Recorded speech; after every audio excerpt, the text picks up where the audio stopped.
Hi hello నమస్తే welcome to BRK నేను మానస ఈరోజు మనతో పాటు ఉన్నారు ఏసీఏ కుమార్ న్యాచురోపతి స్పెషలిస్ట్ వారితో మాట్లాడతాం. Hi sir. హలో. సార్ చాలా మంది అంటే ఏజ్ అయిపోతున్న కొద్దీ మోకాళ్ళ నొప్పులు వస్తూ ఉంటాయి. అసలు ఎందుకు వస్తాయి సార్? దీనికి కారణం ఏంటి? దీనికి ఎలాంటి ట్రీట్మెంట్ ఉంటుంది? Yeah. See,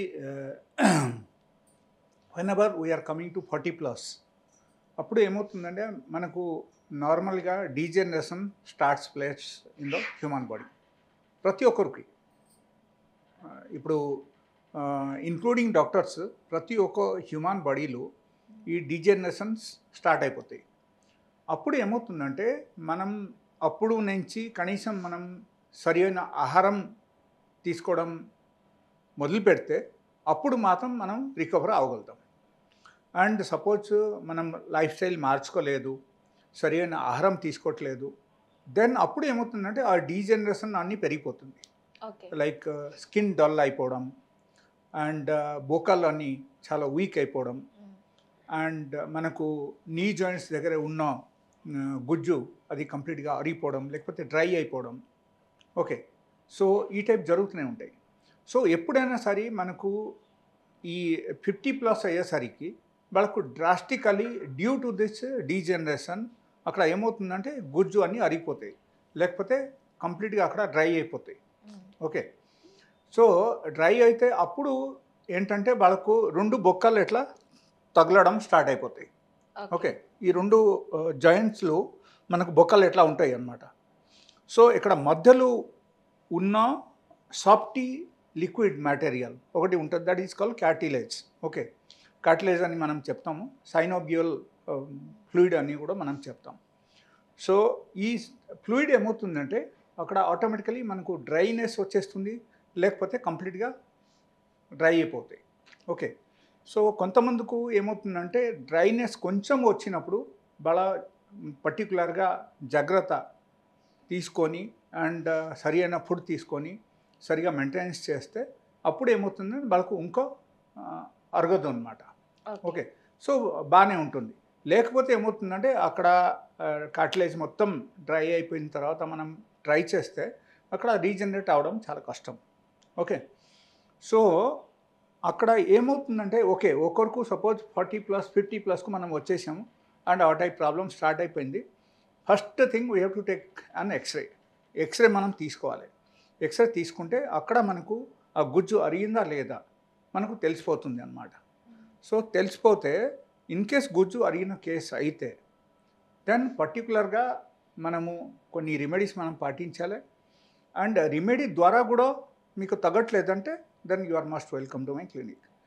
అండ్ ఇప్పుడు జనాలు ఏం చేస్తున్నారు అంటే నార్మల్గా పిఆర్పి చేయించుకోవడం లేకపోతే నీ రీప్లేస్మెంట్ సర్జరీ చేయించుకోవడం జరుగుతుంది. But in my opinion it's not correct.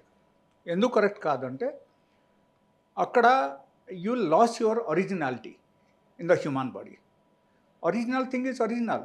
మనకు ఒక్కోసారి అది అక్కడ ఏమైనా కట్ చేయడం లేకపోతే అక్కడ అన్ని జాయింట్ చేయడం, different types of foreign body foreign material మనం అక్కడ యూజ్ చేయడం, దానివల్ల ఏమవుతుందంటే లైక్ మన బొక్కాలది ఒరిజినాలిటీ అక్కడ తగ్గిపోతుంది.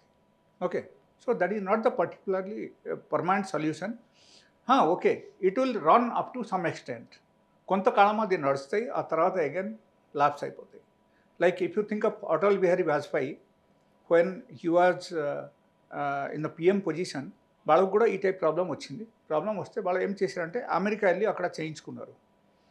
And he spend lot of money for that. అమెరికాలో ఒక best orthopaedic surgeon, he has perform the surgery. He was one of the top most surgeon in the world. So ఆ type doctor surgery చేసినా సరే within 1 year of time he has come back to the same position again. ఒక సంవత్సరంలో again వాళ్ళకు again ముందే ఎట్లా ఉంది అలాగే అయిపోయింది మళ్ళీ. సో దీని నుంచి మనం అనుకోవాల్సిన విషయం ఏంటంటే exactly surgery is not advisable. But in case ఇప్పుడు ఏమవుతుందంటే కొంతమంది చేయించుకుంటున్నారంటే వాళ్ళ after few years of time again they will have to suffer. అంటే ఎక్సర్సైజ్ చేయడం వల్ల ఏమైనా తగ్గుతుందంటారా సార్? యా, ఓన్లీ ఎక్సర్సైజ్ వల్ల ఇది తగ్గదు. బట్ దానిలో కొన్ని చిట్కాలు నేను చెప్తాను. ఆ చిట్కాలు వాళ్ళు పాటిస్తే వాళ్ళకు ఖచ్చితంగా వాళ్ళకు తగ్గడం అవకాశం ఉంది అండ్ వాళ్ళకు పెయిన్ కూడా రిలీఫ్ రావడం అవకాశం ఉంది. ఓకే. సో ఫస్ట్ థింగ్ మనం ఏం చేయాలంటే ఈ పసుపు పొడి ఉంది కదా, ఒరిజినల్ పసుపు పొడి తీసుకోవాలి. డైలీ ½ టీ స్పూన్ పసుపు పొడి రాత్రిపూట వేడి నీళ్ళు కలిపేసి ప్రతిరోజు బిఫోర్ ఫుడ్ తాగాలి. ఓకే, తాగేసి ఫుడ్ తీసుకోవాలి. ఇది ఎలా చేయాలంటే 15 days they have to take continuously. 15 days తర్వాత 3 to 4 days గ్యాప్ ఇచ్చి మళ్ళీ 15 days తీసుకోవాలి. కంటిన్యూస్గా తీసుకోకూడదు. Okay, that is one. That the first remedy. The second thing, పారిజాత ఆకు. పారిజాత ఆకులు కొన్ని మెడిసినల్ ప్రాపర్టీస్ ఉన్నాయి. ఆ ప్రాపర్టీస్ ఏం చేస్తాయంటే మనకు టెక్నికల్గా మనం చూస్తే ఈ నీ జాయింట్లు ఉన్న కార్టిలేజ్కు సాఫ్టెనింగ్ చేస్తాయి అన్నమాట. ఓకే, అండ్ కొంచెం పెంచుతాయి. కంప్లీట్గా పెంచడానికి అవకాశం లేదు, బట్ కొంచెం అక్కడ పెరుగుతుంది అన్నమాట.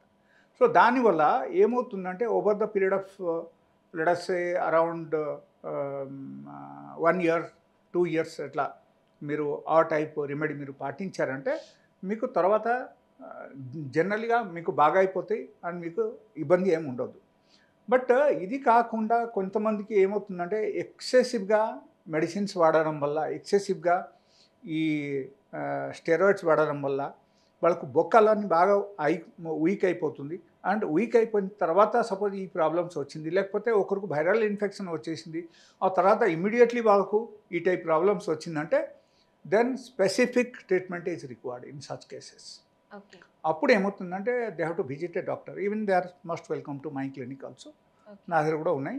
లేకపోతే అంటే దీనికి ఏమైనా సెపరేట్గా డైట్ ఫాలో అవ్వాలా సార్? యా, దీని గురించి అయితే స్పెసిఫికల్ వాళ్ళ ట్రీట్మెంట్ తీసుకోవాలి. వాళ్ళకు కరెక్ట్గా మేము అనాలిసిస్ చేసి వాళ్ళకు ట్రీట్మెంట్ ఇస్తున్నాం అనమాట. సపోజ్ ఒకరికి వైరల్ ఫీవర్ వచ్చింది, డెంగ్యూ వచ్చేసింది. డెంగ్యూ వచ్చిన తర్వాత his knee joint it become very very weak and is unable to work. ఆ టైప్ ప్రాబ్లమ్స్ వాళ్ళకు వచ్చేసిందంటే అప్పుడు మన దగ్గరికి వచ్చారనుకో, మన దగ్గర ఉన్న మెడిసిన్స్ వాళ్ళకు ఇమీడియట్ పనిచేస్తాయి. So they will not get pain. అంటే మళ్ళీ రాదంటారా? మళ్ళీ వాళ్ళకు మళ్ళీ ఎప్పుడైనా సరే డెంగ్యూ వచ్చి ఆ టైప్ ప్రాబ్లమ్స్ వస్తే మళ్ళీ మెడిసిన్స్ వాడాల్సిన అవుతుంది. బట్ డెంగ్యూ రాకుండా మనం చూసుకోవాలి.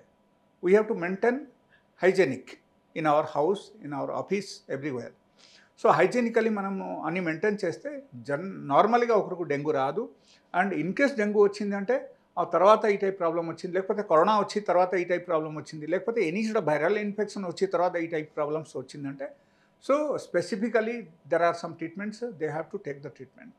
ఓకే, లేకపోతే నార్మల్గా ఏజ్ బట్టి మనకు కొంచెం కొంచెం తగ్గడం మొదలుపెట్టిందంటే నేను చెప్పిన చిట్కాలు చాలు వాళ్ళకి. So they can develop themself everything.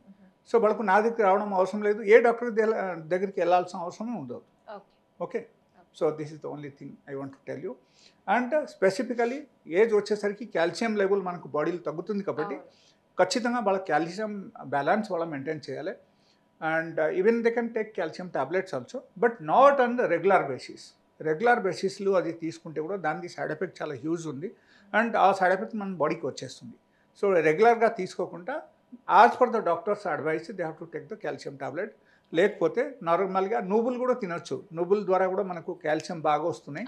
So they can take daily 1 spoon తెల్ల నువ్వులు కొంచెం ఫ్రై చేసి వాళ్ళ డైలీ బేసిస్ కూడా చేసుకుంటారు కదా సార్ కొంతమంది. ఫిజియోథెరపీ ద్వారా they will get the relief if there is a stiffness in the joint.